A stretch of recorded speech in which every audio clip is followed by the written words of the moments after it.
Victor Pufulescu believes he started having alien encounters as a teenager back in his native Romania. He's turned to hypnotherapy to try and find out exactly what happened. It's like being a good soldier. You just obey orders. This is actually probably the best description of hypnosis process. Loosened limb, deeper sleep. Loosened limb, heavier and heavier. Not a worry, not a care. Deeper, deeper, and deeper. Hypnotherapy is a way of allowing us to get into the subconscious mind. The intellectual mind tends to want to control and criticise everything. It's the censor of stuff it doesn't even know about that was in there before we were 3 years old. So by sort of relaxing and sliding across the conscious mind, if you like, we can sort of delve into the unconscious, or to allow what's in the unconscious to find its way out. Oh, I can't move, Frank. Uh-huh. The pressure is increasing. I can't move. The chest, my arms, uh-huh, my legs.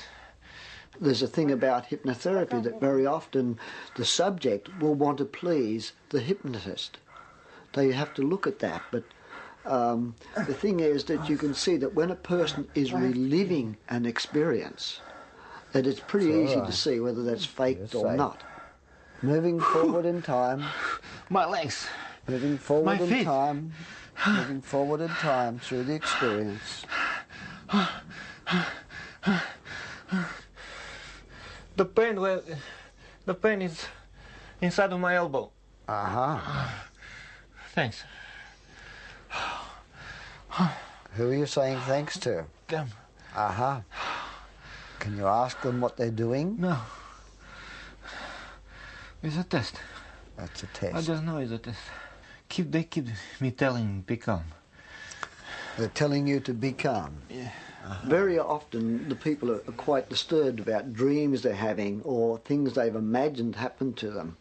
And they often come out of this saying, I'm pleased I'm not crazy, or I'm not mad, or I'm not imagining this. It does give you some answers, but also creates thousands more. And this is probably the trickiest part. I'm never happy with the answer which I'm getting, and I want more and more and more.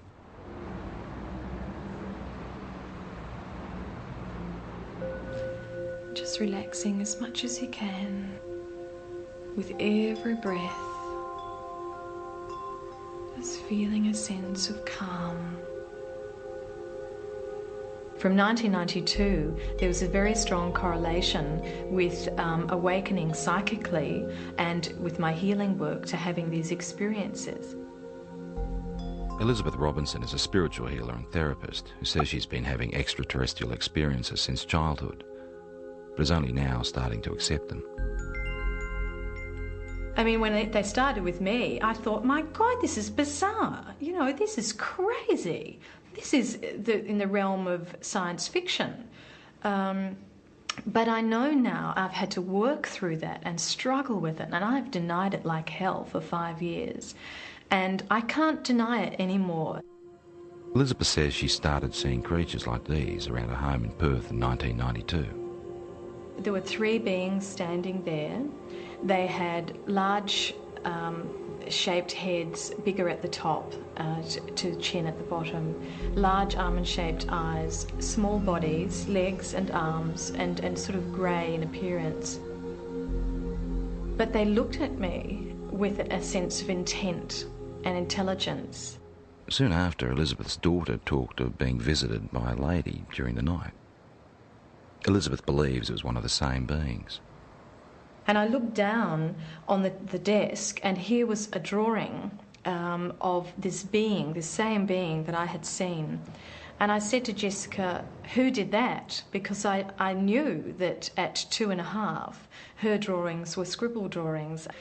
And she said, oh, that's the lady. I tried to rationalise it, but I knew that I wasn't imagining this stuff. You know, there was something in me that told me that there was more to these experiences. They're looking at me again. Elizabeth then turned to hypnotherapy to try and uncover what she couldn't understand. This session was recorded last year with visiting American UFO researcher John Carpenter. I don't want to give the baby up. What seems to have come up in hypnosis is that I've had children taken from me, babies taken from me that are growing up on crafts. And this is just absolutely bizarre, you know, talking about this. I mean, you talk about this, but, you know, at first you struggle with it. I mean, you can't fully comprehend this, but what I could comprehend was the emotion around it. I know what they're doing. They say it's time. They tell me with their mind. The emotions are so real, they're raw, you know, the grief is there, the terror is something like I've never felt before. They're just doing what they're doing. What are they doing? They're getting the equipment ready. Part of the reason why they're involved here on Earth is to help us awaken, but there seems to be some sort of reciprocal type of arrangement whereby, you know, they're coming to Earth and they're creating a new race of beings, or creating some sort of hybrid race of beings. I used to think, okay, I'm dreaming, until I used to be able to get up, go to the bathroom, make a cup of tea, come back, sit down, they'd still be waiting for me. And I think, oh. Elizabeth and colleague Mary Rodwell now run a support group in Perth for people who've had alien experiences. And this is what I mean, my business is emotional trauma. That's why I'm here. And I won't deal with fantasy. I can't deal with fantasy.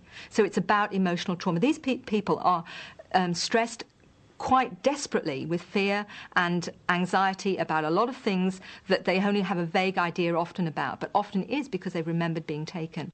I went 3 months with barely any sleep. If you remember, I told you about 11 or 12 weeks, barely any sleep. Most of them just want to live an ordinary life. They don't want this to happen. So for them to have the chance to at least talk about it and release all the anxiety and fear around that as much as they can around talking about it, it seems that through that there is real healing.